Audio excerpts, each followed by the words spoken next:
right now, it's uninhabited. I could have sworn I saw a flash while taking pictures.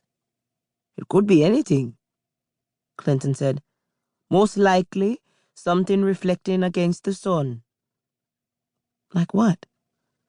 The captain shrugged as he waved to a tourist boat passing by. We've had hundreds of years for all kinds of things to have washed up on these shores. That makes sense.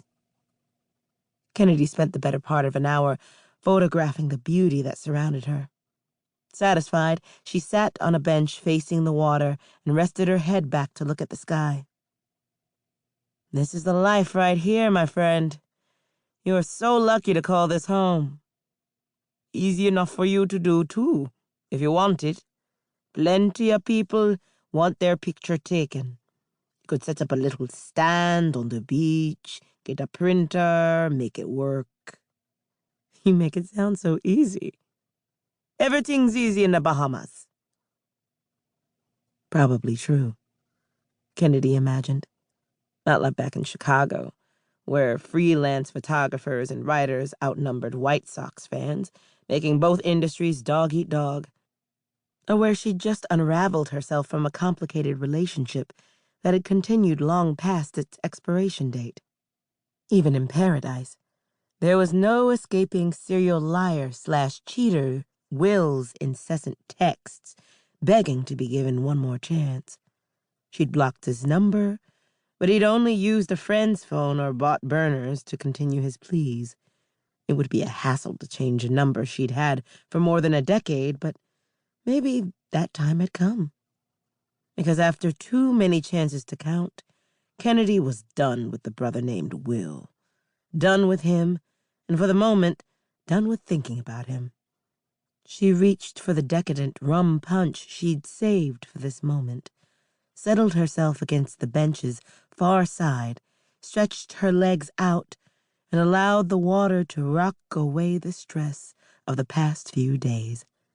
She thought of her friend Gwen, who worked in advertising for the Star, and had given her the inside info that led to this plum assignment, and her being rocked like a baby in the ocean's arms. She needed to find a gift of thanks before leaving the island. Wake up, Sleeping Beauty. It's time to go ashore. I went to sleep? Kennedy blinked her eyes against the setting sun as she righted herself on the bench and accepted Clinton's outstretched hand. I can't believe I was that tired. You've been working hard, lady. I know. But still, I plan to see more on the return trip than the back of my eyelids. Plus, he added, with a nod toward the empty glass that was set on a table, you were sipping at sea, and you know what they say. No, what do they say? Bahama rum packs a punch. Said with such infectious glee, and in that rhythmic accent, Kennedy joined Clinton in laughing out loud. While doing so, she noted his pristine white teeth, the dimple peeking through a 5 o'clock shadow, and the cute little crinkles surrounding his sparkling onyx eyes.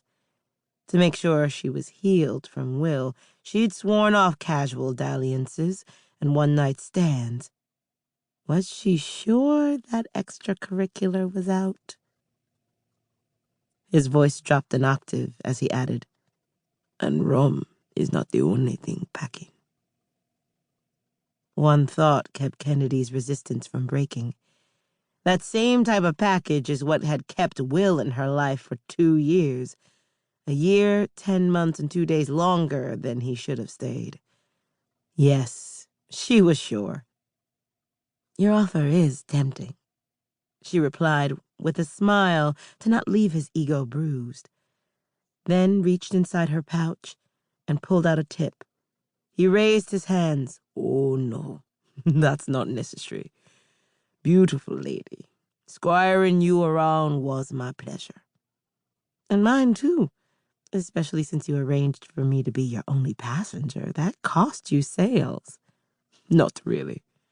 Clinton glanced at Kennedy and continued a bit sheepishly.